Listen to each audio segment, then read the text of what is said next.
గౌరవ జగన్మోహన్ రెడ్డి గారు 5 సంవత్సరాలు ఈ రాష్ట్రానికి ముఖ్యమంత్రిగా పనిచేశారు. ఆయన ముఖ్యమంత్రిత్వంలో మన రాష్ట్రంలో ఒక పెద్ద లిక్కర్ స్కామ్ జరిగింది.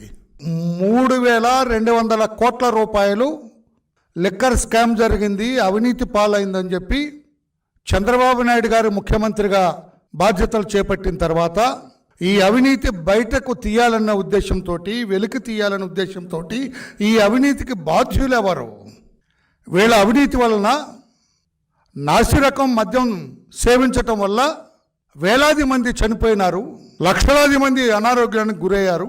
అనంతటికీ కారణం ఆ ప్రభుత్వంలో జరిగిన అవినీతి కారణం అని చెప్పి సిట్ వేశారు. ఆయన సిట్ దర్యాప్తు జరుగుతూ ఉంటే, సిట్ ఒక్కొక్కరిని అరెస్టు చేస్తూ ఉంటే, సిట్ దర్యాప్తు జరిగే తీరు చూచిన తర్వాత వైకాపాలో ఆనాడు అధికారంలో ఉన్న పెద్ద పెద్ద తలలన్నీ కూడా భుజాలు తడుముకుంటున్నాయి.